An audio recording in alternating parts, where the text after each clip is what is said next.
My guests today are film director Deirdre Fishel and producer Tony Horiza. Facing the Wind is the latest collaboration of the award-winning director and producer. Now, their groundbreaking film, Care, funded by the Ford and MacArthur Foundations, shed light on America's broken elder care system. Now, both have family members with dementia and share their empathy for those with the disease and their caregivers. Now, Deirdre Fishel has been writing and directing documentaries and dramas for 25 years now. Her life's goal is to create complex, realistic portraits that challenge mainstream stereotypes and work to improve lives. Now, she started her career at WNYC TV, where she produced a half-hour program on women community organizers working to save the South Bronx. Now, she went on to write and direct Risk, a dramatic feature which premiered in competition at Sundance and was broadcast in 35 countries. Now, Tony Horiza's award-winning films and videos have addressed a broad range of social issues, including immigration and racism, gender equity, as well as sexuality, criminal justice, and peace building. Now, his New Day film Care, produced along with Deirdre, is an intimate exploration of the home-based elder care from the POV of both workers and their clients. But they're here to talk about their brand new film documentary, Facing the Wind, which invites viewers into the lives of people with Lewy Body Dementia and their caregivers. Real people in real time. So, ladies and gentlemen, let's welcome filmmakers of Facing the Wind, Deirdre Fishel and Tony Horiza, to the show. Well, welcome. Thank you. It's great to be here. Well, this is a question for both of you. And of course, both of you have experience directing and producing documentaries. What intrigued and or inspired you to do a film about those with Lewy Body Dementia and their caregivers? Well, part of it is personal experience, and I think part of it was the previous film, Care, where one of the participants in that film had Alzheimer's. But my personal experience is one of my sisters took care of her husband for a number of years who had Parkinson's and Lewy body dementia, which I didn't really understand well at the time. But when we were offered an opportunity to explore this kind of story about Lewy body, I was pretty intrigued. And Deirdre? And yeah, well, my aunt, my brilliant aunt, who was one of the first women to graduate from NYU Law School, had Alzheimer's. And, I was maybe about 6 years in, my uncle put her into a facility. He felt he could no longer take care of her. And I was very judgmental about that. And in retrospect, based on absolutely no information about what he was really going through. And so for me, it was also because we were interested in not just people with Lewy body dementia, but their caregivers. For me, it was a real opportunity to see what caregiving for a person with dementia really looked like. And I realized in retrospect that I knew absolutely nothing. And it was, we hope that the film really conveys that experience of what it really means to be a caregiver, along with what it means to live with Lewy body dementia. Now, for both of you, were you amazed how vast the differences are between someone with Alzheimer's and then those that truly do have Lewy body dementia? I think what really hit me was that some of the symptoms are we just don't associate them with kind of what I knew of. We associate dementia with Alzheimer's.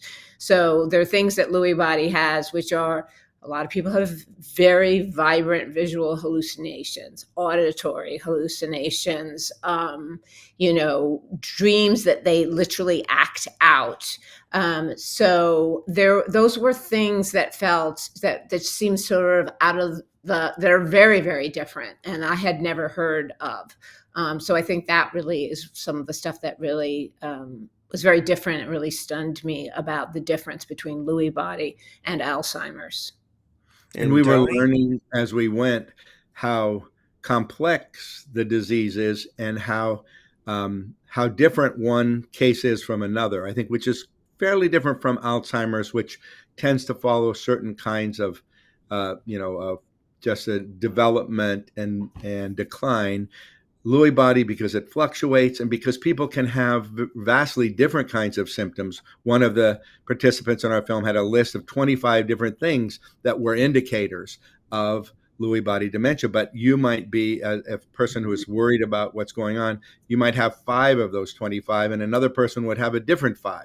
So it's not as it depends on where these Lewy bodies, which are the protein deposits in your neurons, where in your brain that they've collected, and they affect different aspects of your cognitive function.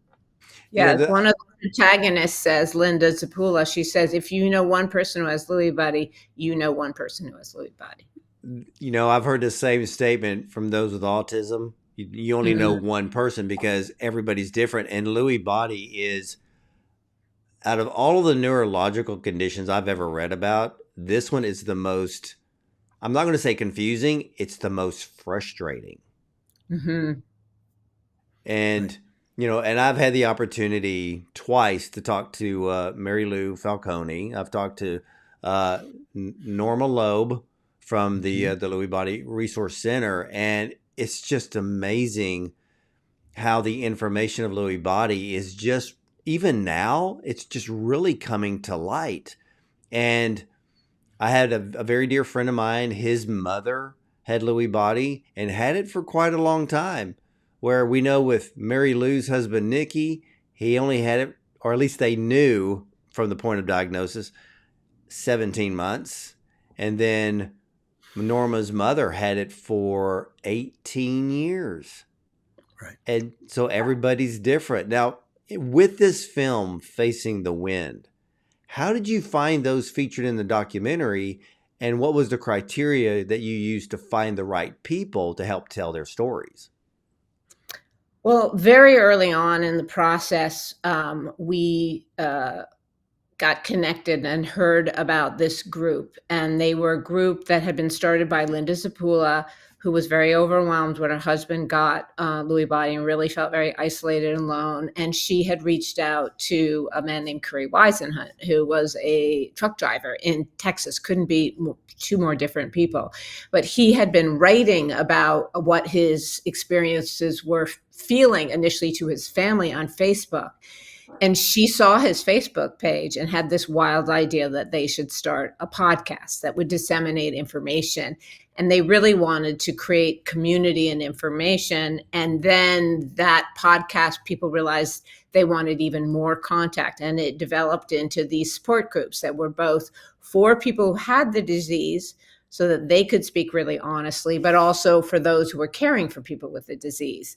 So that was super interesting to us. And then we found out that Linda and her husband, Jim, were planning a cross-country road trip where they were going to go, because they had all met online, they were going to seize this moment while he still could, to see the national parks that they wish they had, but to visit in person the people who they had met through this group only online. And so for us as storytellers, we were like, there's a lot of story there. That's really interesting. The agency, the way they had created this podcast, these support groups, it was a lifeline to people, but now she was actually going to go and meet them. And so once we heard that, we started shooting almost right away, because we were like, that's a great story. And we want to be there as these folks who are really creating this community for each other are actually meeting each other for the first time. Yeah, because when I watched this amazing documentary, and I kept thinking from a filmmaker's point of view, if you did a documentary just on Lewy body disease, you could probably knocked it out in 6 months. But to follow these people that have it and then their caregivers, how long did it take to actually do this documentary? How long did it take, Tony? I mean, well, probably shooting for a year and a half, I would say. Yeah. But then the editing, as you know, is a whole big part of how you construct these stories. Right. So, And the shooting actually, now I realize, went almost 2 years, because we were shooting in September and we started in November. So yeah, almost. But we were editing a lot. We weren't just shooting. We had been editing. So about a 3-year arc from beginning process. Yeah. Now with Which Linda, is fast, believe it or not, for a verite documentary. Yeah. Now with Linda and then Carla, Mhm. and then they invited you into their world to do this film. Um, was it difficult to be there? And how did Jim and how did Patrick react with the cameras? I think that both Carla and Linda and Jim felt they wanted and Curry, they wanted this story told. They wanted to raise awareness about Lewy body dementia, which is still very misdiagnosed, and just considering 1.4 million Americans have it, it is widely unknown. So I think they really wanted it to be done, and I think that is why they had the courage to, let us film during some very difficult times in their life. By the time we met Patrick, it's hard to know what he knew of what we were filming or not filming. But I think that, for Carla, it was really, really important. And so often when we're talking about dementia, we're not, it's examples of white families. And I think she was really interested in telling the story of their family. And so, yeah, I mean, that's why they invited Well, us. They had their own agenda. I noticed that. And one of the things that I appreciated was the fact that it wasn't everybody was white. You had Carla, you had Patrick, they're both African American, and it shows that this disease isn't related to one race. And anybody can get it. And I noticed that I guess out of the three, Patrick was the one that was probably more advanced with the Lewy body. And but how old was Patrick when he was diagnosed? Was it early 50s? No, Early 60s. Early 60s. Oh, 60s. I early think, 60s. yeah, early 60s. I think that all of the people in our film were diagnosed in their 50s or early 60s. Jim and Curry in their 50s, maybe early 50s. Yeah.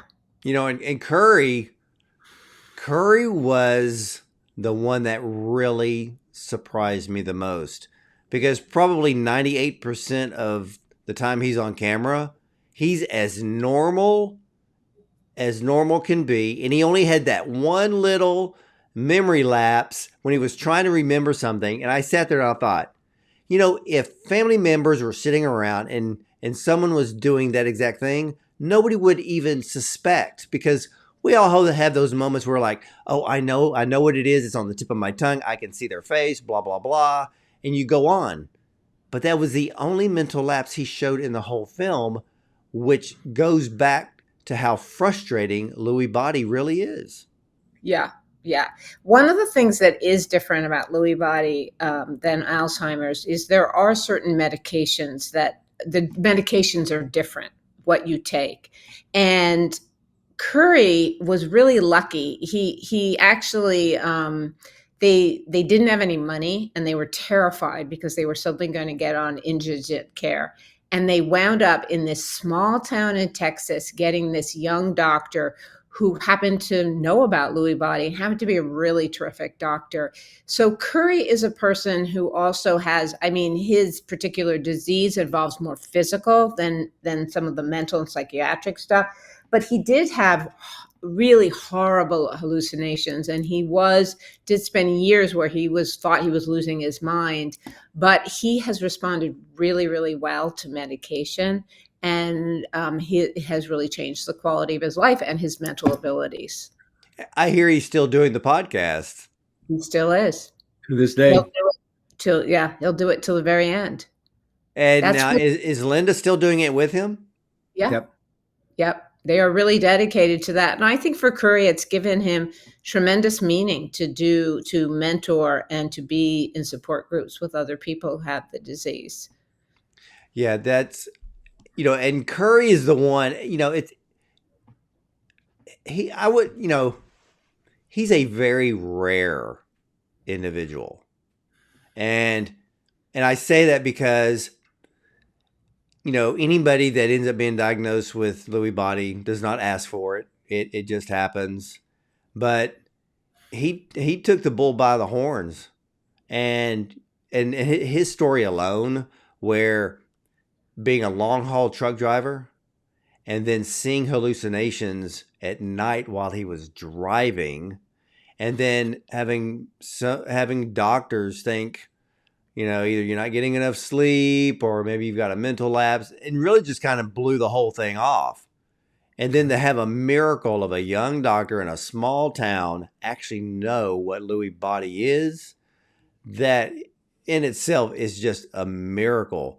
But Curry is almost, wouldn't you almost say that he's almost the exception to the rule when it comes to Lewy body?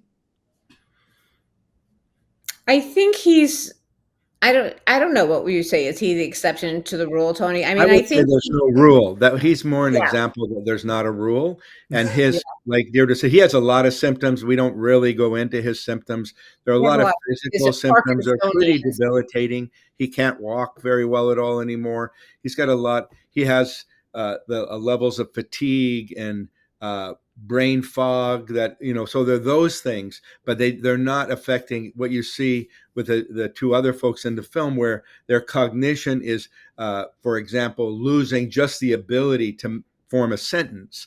When you have a thought but can't form the sentence, that would be, at a certain point, it feels like Jim is there. Like he knows what he wants to say but can't say it. Patrick is a step further. He's coming. So there's not really a rule. But I think you're right in that he presents cognitively like a normal person. But his life has been pretty profoundly affected by the disease. But yes, I think it's such a fortunate thing that he's able to give back in this way. He started the Facebook page just to inform his friends and family members about here's what's going on, because nobody knows Lewy body what, like it's confusing. You don't know what to think about it. So he was describing how he was experiencing these things, and then it grew and grew, and they're providing a worldwide service at this point with the podcast. Yeah, and one of the things that when I was interviewing Norma Loeb of the Lewy Body Resource Center, and knowing that her mother, and she told me we're talking 25 years ago. Well, at that time, at 25 years ago, I even mentioned the fact that the iPhone wasn't even invented yet. So there was no apps to go to. Right. Going to the internet, you're probably still stuck on dial-up for some people. Finding research or information is almost non-existent, and at the same time, nobody really talked about Lewy body. And even one of my grandfather, he had a neighbor, and she was diagnosed with Alzheimer's, but this was back in the mid 70s. But she would call the police on her husband because she didn't recognize her husband and thought it was an intruder. And then I got to thinking, she probably had Lewy body, not Alzheimer's, but nobody knew how to diagnose it back in the 70s. Mm. It wasn't even. It didn't. I don't think they gave it a designation until the 1990s, that it became a separate designation of Lewy body dementia. And there's still several forms. You've probably heard from Norma. If you get it secondarily to Parkinson's, it's named one way. If you get it, so it's still hard to put your finger on and then to recognize it. But we're hoping that our film will make people interested. In some cases, maybe think, well, having heard about some of the symptoms, maybe that's what's going on. Or if they hear someone has it, they'll know, oh, this may be what you're going through. For example, the fluctuations make it particularly hard because for one day your spouse is more or less there like they always were, and perhaps the next day, they're in a cloud somewhere, and it's very stressful on the caregiver. And you Yeah. show that in this film. I mean, what were some of the challenges that you faced while actually filming the couples? Yeah. Well, they were so open and courageous to allow us. They really sort of, I mean, obviously we were negotiating what we would film and what we wouldn't film, but for the most part, they really invited us. So I think, maybe the hardest part was just the emotional part, because, when you're making a film, your job is to kind of step back and just allow the camera to witness real life happening, unfolding. And, some of what we were witnessing, at times it was really joyous, but at other times it was very, very difficult. And we were seeing people under very, very stressful situations. And, just to be able to, sit with that and witness that because of a belief that this was important for other people to understand. What does caregiving of a person with dementia really look like, and also what do the specifics of Lewy body dementia look like? So it wasn't always easy to be there, but it was always, we always felt very honored because we felt the courage of these families being so open was really, really a gift. It must have been very emotionally draining for you and the film crew to be in that environment and see the bad days. It definitely was very difficult at times. And then at other times, what was amazing was that it also could be very, very fun. We had a really great crew. We kept the same crew almost all the shoots. There's maybe one shoot that our camera person couldn't do. And we got really, really close and there was also a lot of laughing and camaraderie. And one of the great things is, when we got to Curry's, and after we were there a few hours, they told us that actually Curry's wife, Linda, thought it was a terrible idea to agree to be part of a film. And she was like very mad at him for allowing this to happen. And then when we were there for a couple of hours, I think she just felt, she was like, okay, this isn't what I thought. And you guys are much more down to earth and warm. And so that means a lot to us because we don't want people to feel that they're being exploited, and we don't want people to not enjoy it. We're kind of in a collaborative mission to bring awareness to these stories. And you did that. Now, Tony, was there anything in particular while filming that was probably the most rewarding for you? Well, I was going to just comment on the challenges there because, I was not on the set as much, but the discussion of the story and what to include. And that was a very collaborative process for us with a very excellent editor, and how to tell a story that was honest and didn't pull punches, but didn't become too heavy and depressing, right? So where's the balance? And yet, so it was really critical, we felt like, to show some of the levels of frustration and difficulty. Even, there are a few scenes where it's like, they're just letting out how challenging it is. And yet to put that in the context of this larger relationship of caring for another person. I mean, we really feel like it is a love story, and we hope people experience it like a love story. But we wanted it to have that realistic sense that often in a treatment, say, of Alzheimer's or so on, you might see on TV, you don't really get the grit, it's really hard, and not everybody's good at it. And we wanted our film to be realistic in that way. It was, and that's the thing that I appreciated about this film. You didn't hold back when it came to showing the difficulties, the challenges, the frustration, the breakdowns. Linda was the perfect example of that.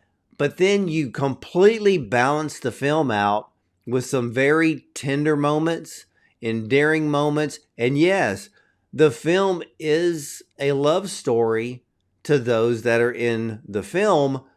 But this film goes beyond all of that, because this is a film that is going to help those not that actually have Lewy bodies, but the caregivers.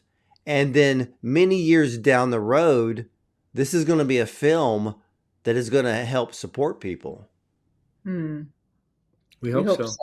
Yeah, we hope so. Going back to what was difficult, I think one of the things that was difficult was that, I don't want to give away the film in case people want to see it, but there were some changes that happened along the way. And we thought we were going to make one film. And kind of pretty early on, we realized that's not the film we're going to make. And that's the kind of the the joy and the craziness of making documentary filmmaking. You're kind of on this ride and you actually don't know where it's going. And I think we did struggle a little bit, though, to kind of make that turn and say, the story we envisioned is not happening. And we want to tell a story that's true and real and the story that we have. And so to make that choice, to make that turn, was difficult, but I think we really at a certain point felt that we made the right choice, because that there was something very true and real that was unfolding in front of us. That was much more a story about caregivers.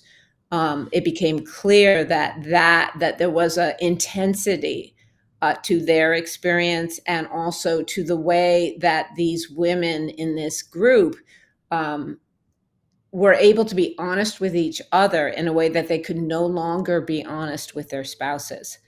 They couldn't be honest with their spouses about their frustrations. They did, because they loved their spouses so much that they couldn't share that, and yet they had to share that in order to have some sense of connection in the world. So that story of balancing being a caregiver and loving your husband, and in this case they were husbands, and then finding a way to basically survive that journey, and that became the core of the story. Yeah, it was. I think the biggest challenge for like Carla and Linda and the other Linda really becomes not the physical aspect, it's the mental health aspect of the caregiver. And I talked to Mary Lou, she's a great friend of mine, and she said one thing you don't ever do is you don't show your frustration in front of the one with Lewy body. You go in another room, you grab a pillow. If you need to scream into it and get it all out, that's what you do.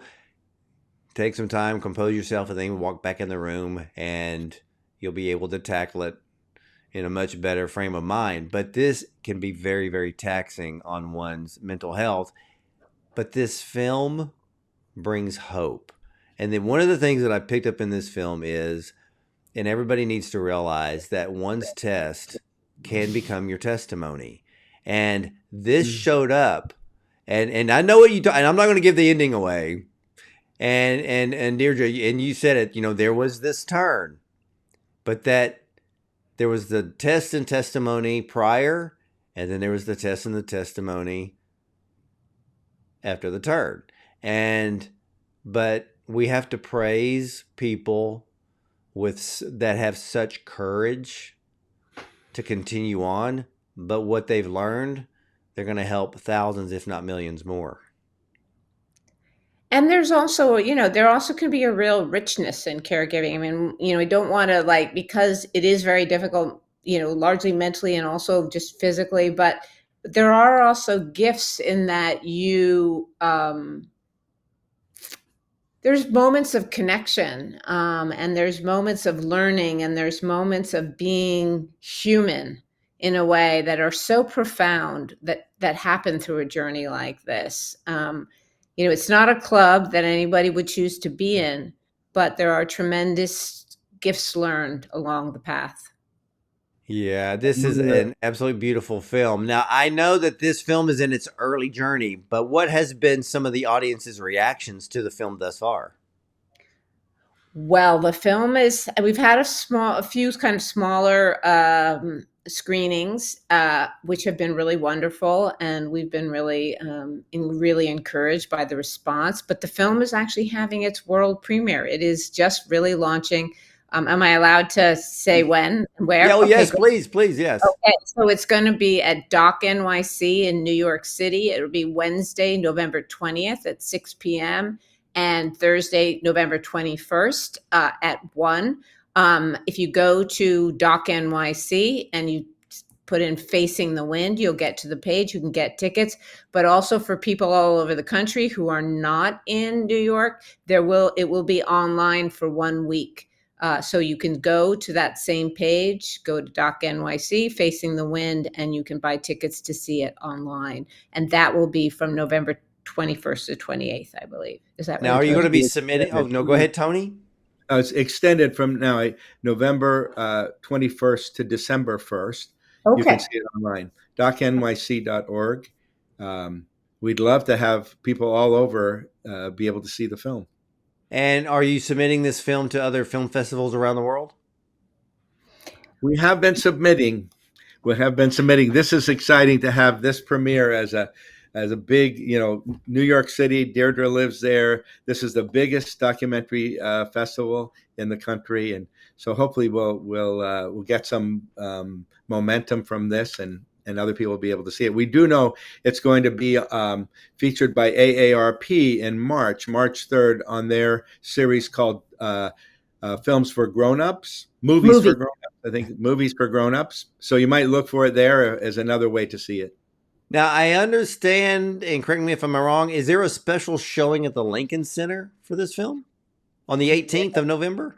Yes. There is a special screening and reception November 18th at Walter Reed. I think all of those tickets might be sold, but we're very, very excited about that. And it will, for anyone out there who's a professor, it is being distributed educationally through a company called Good Docs, if you want to bring it to your community or into your classroom. And you can get more information on our website, Facing the Wind Film, altogether, facingthewindfilm.com. And there's information about the screenings and so on. So we'd love to stay in touch with people. You can sign up for our mailing list there.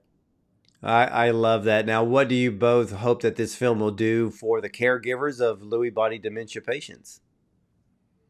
I think one of the big things we didn't talk about is the isolation that happens to a lot of people who end up in a caregiving role. It's true for a lot of caregiving, family caregivers who suddenly have the responsibility for another person. There's often a real isolation in that role. And we really hope one thing is that people who surround folks like that will not disappear and fall away because it's awkward, but really stay in the circle, be there. You don't have to know what to do, just be there. Community is the solution to this kind of isolation. So that's one of the things we hope happens. And I think the other thing that we hope, and we think that, although it's specific to Lewy body dementia, caregiving as a whole, whether it's Lewy body or Alzheimer's or a terminal disease, a lot of that involves that very heavy lift of caregiving and the distress of having your loved one be in such a difficult situation. But we really want to kind of, we live in a society that's about each man's for himself. Each family is supposed to do it themselves. And what we really hope is that people take away this idea that nobody should be facing this alone. They should be trying to find community in whatever way that is, whether it's in your church or it's a support group or, it's like you don't have to be a hero or a shero. It's very, very hard. And getting the support, asking for support, knowing, when your spouse or your parent is diagnosed, to be thinking ahead, I should be thinking about how to get community. And we don't necessarily think that way. That's not the way we've been trained. But one of the characters literally says it in the film. And that's the thing that I picked up from this film. It's not just for caregivers that are dealing with someone with Lewy body. This is for all caregivers to watch. Now, if someone goes to facingthewindfilm.com, and maybe it's, and you brought it up, Deirdre, maybe it is a church, maybe it's a civic group, maybe it's a group of doctors or a support group. Is there a way for them to connect with you to possibly show this film to their group? Yeah, 100%. That all gets done. Good Docs, which is our educational distributor, also does community groups and all sorts of screenings. So we would love that. We would love to come talk with the film, potentially have the participants come talk with the film. We really want to get the film out as widely as possible. So anyone who's interested, please contact us at facingthewindfilm.com and we'll try to make that happen. I love that. And ladies and gentlemen, look, if you're a caregiver, maybe you're caring for a loved one, Lewy body, maybe it's Alzheimer's or cancer, or maybe it's something terminal. You're not alone, and you're not the only one facing the battle. There's other people that are doing the exact same thing as you. It's frustration. And it's just like Tony said, there's isolation, but there is a sense of community in the areas of caregiving. So you don't have to be alone and face this all by yourself. Yes, it's tough, and no one asked for the job. You end up in it when life happens. But this is a film that is powerful, it's endearing, it's a love story, but there's a lot to learn. So there is a great educational side of this film that shows us that we can overcome, and but it gives us the true meaning of what that means and what all of that entails. So this is a film everyone needs to see. So ladies and gentlemen, with honesty and tenderness and yes, sometimes humor, the film Facing the Wind invites viewers. And I just messed that up. Hold on a second. I'm going to do an edit point here. So everything went haywire on this end for some weird reason. All right. Sorry about that. That rarely ever happens. It's the craziest thing. All right. 3, 2, and ladies and gentlemen, with honesty, tenderness, and yes, sometimes humor, the film Facing the Wind invites viewers into the lives of people with Lewy Body Dementia and their caregivers. Again, real people in real time. Facing the Wind, a 60-minute documentary film, reveals how a mutual support community can be an antidote to despair, letting people know they are not alone. You will follow their journey, laughing and crying with them, while taking an unflinching look at dementia care with its overwhelming and isolating aspects. Now, the struggle is real, but so is the love. So, ladies and gentlemen, Lewy body dementia it's not a rare disease. It actually affects more than 1.4 million people in America, and it is the second most common form of dementia, but it's still being misdiagnosed and misunderstood. Now, Alzheimer's disease is the gradual decline of memory, as Lewy body dementia is the roller coaster ride with ups and downs. One moment the patient can be fully present and lucid, and the next be completely lost or deal with hallucinations from mild to severe. There is no cure, but this very powerful film documentary is not for those suffering with Lewy body dementia, but for the people who care for them. Many spouses and family members are thrust into being a caregiver and navigating the vast ocean of the unknown.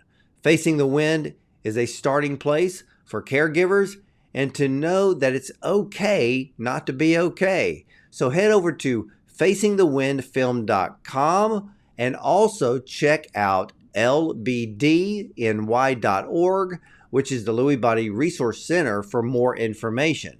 So if your loved one was diagnosed with Lewy body dementia, again and again, you are not and you will never be alone, as there are resources right now that can help you. I want to thank you, Deirdre and Tony, for sharing this beautiful and this powerful film with us today. Thank you so much. Thank you. Thanks for having us. You're very, very welcome. And again, ladies and gentlemen, head over to facingthewindfilm.com. If you are a church, a civic group, maybe you're a medic, maybe you're a hospital, get in contact with them and let's spread the word about Lewy body dementia. And more importantly, let's support all the caregivers out there. And remember, lbdny.org, the resource center, and they have a live helpline 365 days of the year. So right there tells you that you'll never be alone. So I want to thank you for watching. Thank you for listening, and I'll see you next time.